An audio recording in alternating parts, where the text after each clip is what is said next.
My name is Jennifer, and I live in Texas. I'm a pretty social person, but I like my house. I'm a homebody. I work a lot. I also have a very large family, so I spend a lot of time with them. And then I am also adopted. As of today, I am 3 weeks out from having a little boy.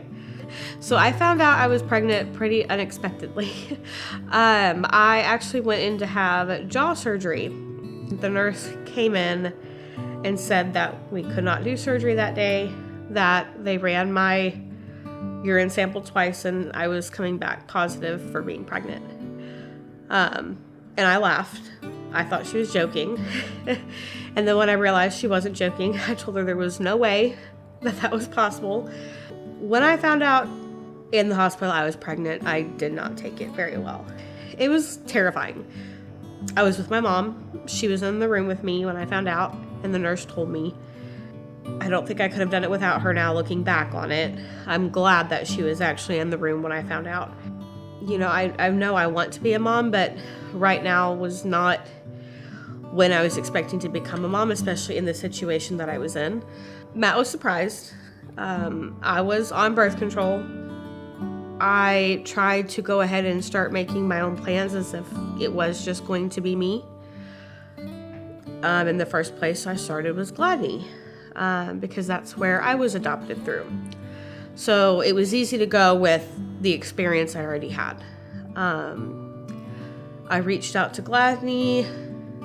I asked for some information on placing, and then I kind of backed out of it a little bit. There were still thoughts of terminating the pregnancy. I actually still hadn't told my parents, even though I had told Matt that I was considering adoption more and more every day. I had not told my parents. An isolated from Gladney reached out and she said, I think I have a good caseworker for you. Her name's Catherine. She'll reach out. And I kind of let it sit for a few days before I responded to her. Over the summer of COVID, 2020 summer, I had actually said a prayer for a purpose. I wanted God to give me a purpose, something meaningful in my life. And it occurred to me, what if this situation was actually the answer to that prayer? And I opened up the Facebook app, and the first post I saw was from my aunt. And it was some picture, something completely irrelevant. But I looked at the caption, and it read, "May God give us the courage and strength to remember and give to others what we have been given." And I've never felt such immediate peace than I had in that moment. And I actually smiled.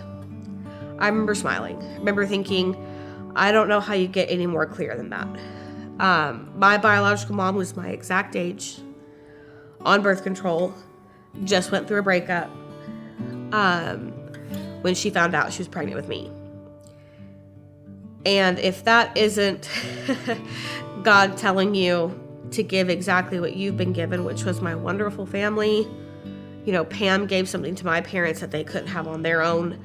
You know, I don't know what is. And it just became very clear to me in that moment that this was that purpose. But this was my chance to give a family what my family was given 27 years ago. Matt got home from Virginia Beach a couple days later, and he called me, and he said he wanted to talk. I told him, you can be as involved or uninvolved as you want to be. I will never tell you that there's something that you can't do. And Matt said he wanted to be involved in everything. So I let him know that we got assigned a caseworker, and her name was Catherine. And we talked through some of the logistics of things, you know, very early on. Talked about doctor's appointments and things like that, and kind of went from there.